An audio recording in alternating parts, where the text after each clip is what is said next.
পাবনার এটিএন বাংলার জেলা প্রতিনিধি ও দৈনিক খবরপত্রের স্টাফ রিপোর্টার মুবারক বিশ্বাসকে ৩ মামলায় জামিনের পর জেলগেট থেকে আবার গ্রেফতার করা হয়েছে। তুহিন হোসেনের রিপোর্টে বিস্তারিত জানাচ্ছেন সাফিনা বিনতে নাসির।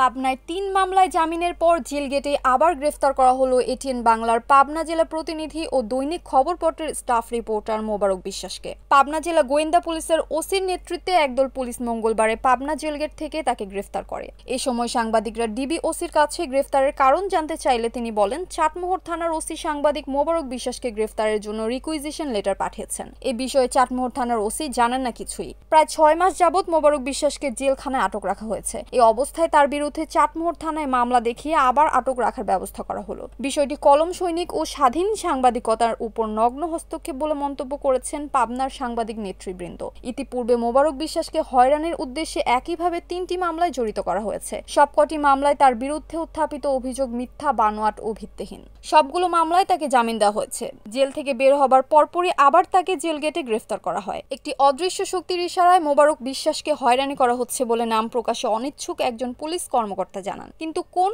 অদৃশ্য শক্তির ইশারায় তাকে বারবার গ্রেফতার করা হচ্ছে তা তিনি প্রকাশ করেননি। বাংলা পাবনা জেলা প্রতিনিধি, দৈনিক খবরপত্র স্টাফ রিপোর্টার। দীর্ঘ ২২ বছর সাংবাদিকতায় আমি পেশায় নিয়োজিত আছি।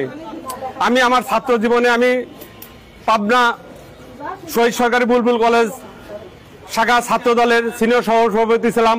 আমার তখন নেতা ছিল আবু ওবায়দা শেখ তুহিন এবং মোসাম্বির হোসেন সঞ্জু ভাই। শেখ তুহিন ভাই ছিল ছাত্র দলের জেলার সভাপতি এবং সেক্রেটারি ছিল হচ্ছে আপনার মোসাব্বির হোসেন সঞ্জু ভাই। আমি তার হাত ধরে রাজনীতি করছি। সেই ১৯৯২ সাল থেকে আজ পর্যন্ত আমি বিএনপির রাজনীতির সাথে সম্পৃক্ত। কোনোদিন আমি আওয়ামী লীগের রাজনীতির সাথে জড়িত না। কিন্তু আজকে পুলিশ কেন আমাকে বৈষম্য বিরোধী ছাত্র হত্যা মামলার আসামি করা হলো? বৈষম্য বিরোধী জুলাই আগস্টের আন্দোলন আমি প্রথম সারির একজন আন্দোলনকারী যোদ্ধা ছিলাম। আমি প্রতিনিয়ত নিউজ কভারেজ করছি। বিএনপি করার কারণে জেলা প্রশাসক, পুলিশ সুপার আমাকে কোনো দাওয়াত দিত না, শুধু বিএনপি করি বলে। কারণ ডিএসবি রিপোর্টে ছিল আমি বিএনপির রাজনীতির সাথে সম্পৃক্ত, বিএনপির নেতাদের সাথে আমি চলাচল করি। যার জন্য পাবনা পুলিশ সুপার, পাবনার সাবেক জেলা প্রশাসকরা, পাবনার সাবেক পুলিশ সুপাররা তারা আমাকে কোনো অনুষ্ঠানে দাওয়াত দিত না। আজকে আমরা বৈষম্য বিরোধী আন্দোলন করছি। আজকে আমরা দেশ মনে করেন যে নতুনভাবে স্বাধীন করছি। আজকে দেশ নতুনভাবে স্বাধীন করে আজকে বিএনপি করছি। আমি আন্দোলন সংগ্রামে ছিলাম। আজকে আমাকে জেল খাটতে হচ্ছে। কিন্তু কেন? দেখতে পাচ্ছেন সাংবাদিক মুবারকের বক্তব্য। সে বলল যে আমার মৃত্যুর জন্য সমগ্র সাংবাদিক সমাজ দায়ী থাকবে। ৩টা মামলা দিছিল আমাকে পুলিশ।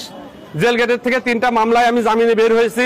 বের হওয়ার আগে আমাকে সুপার সাহেব বলল, এই যে দেখেন এসপি সাহেব আমাকে মেসেজ দিছে, আপনাকে আজ চাটমোহরের একটা মামলা গ্রেপ্তার করা হবে। আমি বললাম যে আপনি আমাকে ছেড়ে দেন। বললে যে আমাদের ছাড়া কোনো নিয়ম নাই। আমাকে যেহেতু মেসেজ দিছে এসপি সাহেব, আমি এখান থেকে ছাড়তে পারবো না। সে আমাকে না ছাড়ার পর পরে ডিবি আসছে। ডিবি আসার পর আমাকে গ্রেপ্তার করার চেষ্টা করা হয়েছে। আমি বলছি যে আমাকে কেন গ্রেপ্তার করছেন, কোন মামলায় গ্রেপ্তার করছেন?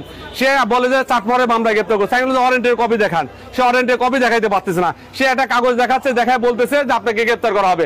আমি কেন গ্রেপ্তার হব?